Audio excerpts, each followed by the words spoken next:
And now I have a very special guest for you live and direct from California. We have Mr.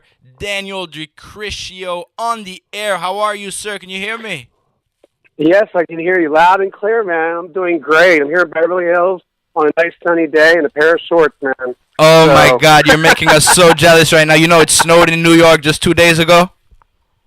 I know. That's why I'm telling you that. I'm trying to get everybody all jealous, man. Wow, you got it from. All right, you just made your entrance like you did it. That's it. You killed this all already, man. Well done. Listen, come out to Beverly Hills. Come out to Beverly Hills. I got the pool. We can all hang out at the pool and just forget that back east snow stuff. Just forget it. Man, that sounds so good right now. I think I'm gonna book a flight. I'm gonna book a flight. How are you doing today, sir? It's good to have you on the air.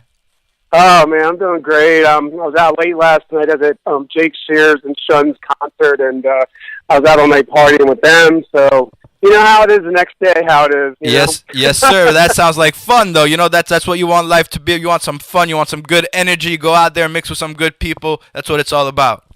Well, yeah, I'm in Shun's video. They had me be a celebrity guest in their video, At Least the Sky is Blue. And so everywhere they go, I've been going, you know. That's awesome. They're keeping you busy, and I know you love it. You know, we just got you on the air. You already made your entrance.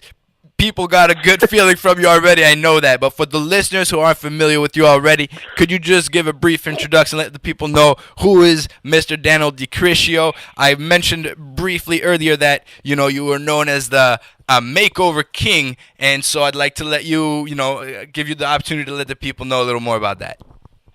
Yeah, well, I got a lot of titles here, but that's the way it is today.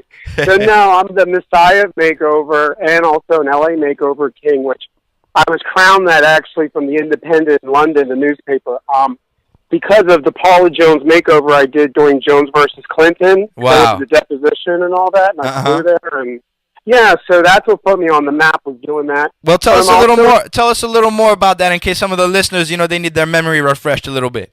Oh, yeah. So, back to the Jones versus Clinton, when Paula Jones sued, President Clinton for sexual harassment, and we brought out Monica Lewinsky back then, all those names, and then all of a sudden it became a worldwide spectacle and a huge, scandal in the United States. Well, I did the makeover on Paula Jones, and she had that look before, and I just reinvented her, and the whole world went crazy over it, and I got overnight, famous.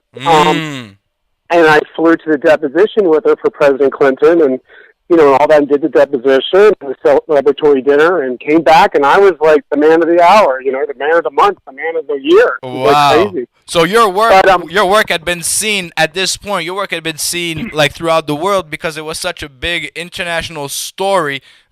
Stations all over the world were, showing footage and reporting on this. So that's huge. No, it was huge because, I came from working at Rodeo Drive. I was there for like a long time, like 10 years or 15 years or something, but I was one of their top stylists on Rodeo Drive. And then I ended up going to Playboy. So I was the Playboy Mansion with Playboy Magazine doing celebrity covers and stuff, and I did Faye Resnick for the O.J. Simpson trial, all that kind of stuff. So these are all in the context of makeovers, like so working with Playboy and all these things. These are all in the context. Well, yeah, it's all in the beauty field what I was doing. Yeah, so it's like hair, makeup, clothing, all that kind of stuff. Right. Positioning, posings. I do a lot of things. It's not just cutting somebody's hair. I do a lot of things, but it goes into celebrity image consulting, which I coined that term, believe it or not. Okay. So, yeah, because it goes beyond just image consulting. I mean, you're doing celebrities, you're doing not just haircuts, you know what I'm saying? So it's a lot more. Sure. But, so I was with the OJ people running around with, Faye Resnick, Kato Kalin, Bush Playgirl Leia, and then Star Jones, and she was the voice for OJ.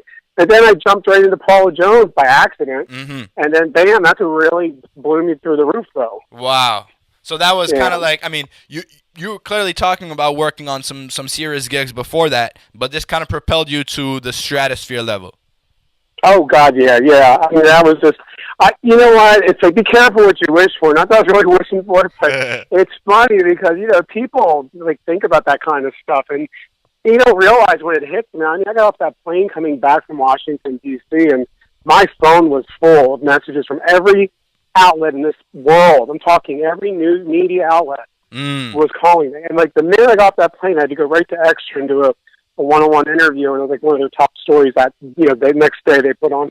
Wow. So I was, I thought I was known, but that's nothing compared to what happened. Well, let me ask you this. That's interesting because at that time, from one day to the next, or in a short period of time, you're blowing up like at a certain level. And did you have any assistance or help, whether it's management or an agent, anybody like that, who was able to give you some backing, some support, maybe some direction, being that you had so many opportunities coming your way? Some are going to take you down the wrong road, some you don't want to go, and having some serious counsel can be extremely valuable. Did you have that? Well, to be quite honest with you, actually, no, I did not, and Wow. I was thrown into it, and I had to handle it and figure out how to do it because, Wow. it's like getting lawyers and things like that. But then later, after I get known, then everybody's knocking on my door. Right. So, now I have representations and all that kind of stuff. Mm. But at that moment, no, I just had to go through it, and I had to have my lawyer handle things for me sometimes. And, but it wasn't like I had this big management team going on or anything. Everything was word of mouth with me. Mm-hmm. So, but then after Paula Jones hit, then here comes, the Pamela Andersons and Stevie Nicks and all these people, these big names are coming out, Marilyn Manson, all these people, Right. so it's, it just all works that way. And it's just how it goes. You just have to, what it is? You have to be prepared for success, however it comes.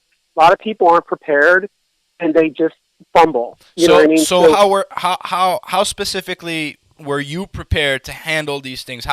What did you do, or what did you have in place that allow you to handle all these changes? Well, I'm in control of myself, see, and I don't mess around. So I'm like very serious when I do something. I'm not there to party around and make a joke. So when I do something, I'm actually doing it. You know what I mean? So if you're trained in the right area and you have the right mental outlook on something, and you can actually focus on it and get it, you can actually achieve more than you can imagine. A lot of people, I don't think they can see that far. You have to have a really strong sense of what you're going to do and where you're going to go. A lot of people don't because they get sidetracked. They think of other things, and you know what I mean? You got to be very into what you're doing. When I did Paula Jones, I was not looking for any press. I was doing the job. Right. Not that they hired me. I did the makeover myself. No one told me, but that's what I do. So that's almost like a karma kind of a thing. Like you do something good and it comes back at you. You know what I mean? So. But now, the game's changed because when you get famous, you got to get hooked up more in a different way. You know Absolutely. what I mean? So, because we hear a lot of stories of, people getting to a certain level of success and that attracting, all kinds of people, agents and lawyers and all kinds of people who claim to, want your best interest and want to look out for you. And then at the end of the day, people who, some of these people we've seen these stories where some of these people have taken advantage of talent, have misguided them purposefully for their own personal benefit, and that seems to be a whole minefield of its own. And you had to go through that, and it seems that it wasn't just a question of chance. It's a question. What you're talking about is focus, ambition, determination, and self-confidence to a certain degree as well. And you know what? Don't let them take you down because it's part of life. People playing games and everything else when you get in business. So, they can destroy you, or you can just ignore it and move on because deep in your heart, with your energy, your vibe, it's wrong. The minute you jump into it, you just look at them, or you could just tell. So. You got to be clear, and sometimes you might go a little too far with somebody who's wrong, what I'm trying to say, in the business or something. Yeah. And then, you figure it out, shit, I got to get out of here, But you got to really be clear, though. See, the whole thing is, I always say this. If someone has a dirty glass of water, and they're pouring their dirty glass of water into my clear glass of water, they got to go. Because that dirty glass of water is who they are. Yes, sir. Yes, sir. And I'm keeping my water clear, okay? So don't put your dirty water in my glass, right? 100%. 100%. So that's the business side. Now I'd like to ask you a little more about the creative side of your job. It's a very creative profession that you're in. I want to know, what are some of your inspirations? Where do you get your creativity from, your influences, things like that? Well, how I get my inspirations and influences comes with a lot of different things. First of all, I have a lot of different titles as well. Like I say, there's the beauty field with the Makeover Messiah, and Mm-hmm. then there's the acting, and then there's modeling, then there's music, you know, and then I also do writing as well. I write for magazines. So I have a lot of different diverse interests, and that's what keeps me motivated, because sometimes when you stay too long at one thing, you get stifled a little bit, you know. So, and the brain, like I feel, I like to do other things. I love music. I love music since I was a kid. You know, every teenager wants to do music or something. But so, you know, for me, music gets me motivated. Seeing, you know, pictures of people, these photographs and stuff, everything gets me motivated. You know, people, yeah, there's been celebrities who've motivated me and stuff, you know, to get you going. I mean, doing Stevie Nicks for me was something. I mean, I was like a fan of hers forever, and then here I am in her bedroom with her, you know, talking about clothes and that's amazing. Doing things, you know, yeah, you know, going out to dinner with her. So doing things like that is very inspiring for me. And, yeah, but you know what? When you can see it, you can do it. You know, so, you know, you can't be too scared of it. That's all, you know, but, you know, inspiration is up to me. I have to inspire myself. Nobody else can do it. I see. I get you 100%. It comes from inside, and that's the most important thing. You know, when I write music, because we'll talk about that later, but when I write music, it's the same thing. I got to be in my own world when I do that. I can't go look at somebody and copy them or be inspired by them per se. I have my own thought. You know what I mean? Absolutely. So since we're on the topic of music, and you said you're a recording artist as well, what kind of music do you like to do? Well, I like to do. Actually, I love doing dance music. I love dance music, and I also like basically rock and roll music too. But I love the dance music a lot. So any particular style of dance music? Well, it went from, as we called it, gay disco to house music to dance, just pop music.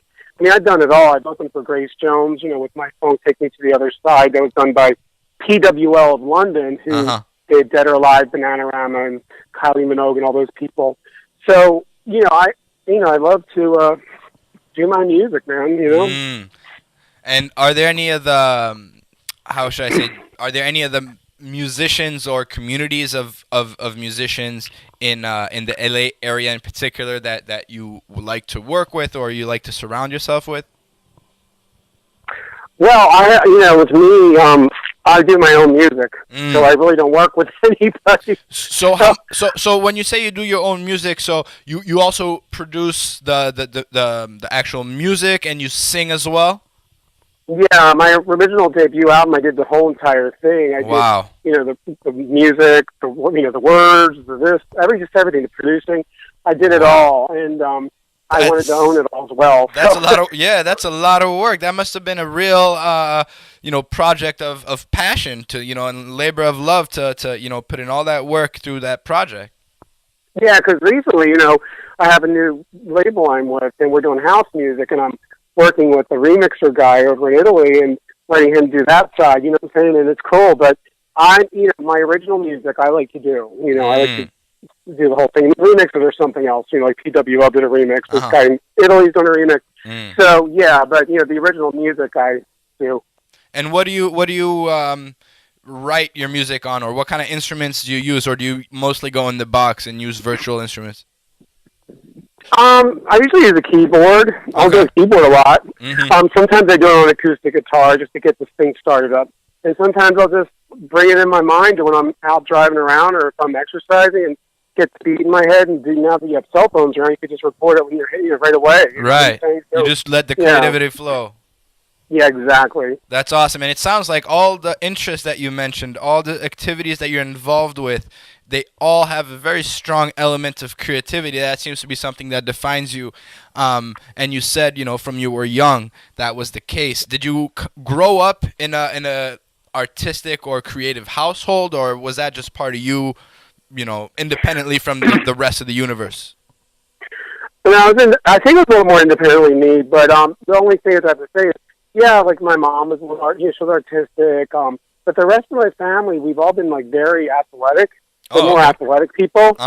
So, you know, but I was the one who did athletics, but I also was very creative, which is something my mom saw. So, you know, she's like, your God's gift is music, to tell me. And then she would, like, tell me when I was a teenager, you know. So, or any kind of like creativity she'd see in me. She'd be like, "That's your God's gift. Don't try so hard at something because this comes naturally to you." Well, it's amazing You know? that to have that kind of support at home when you're growing up. We all hear the stories of people growing up and their parents being a little more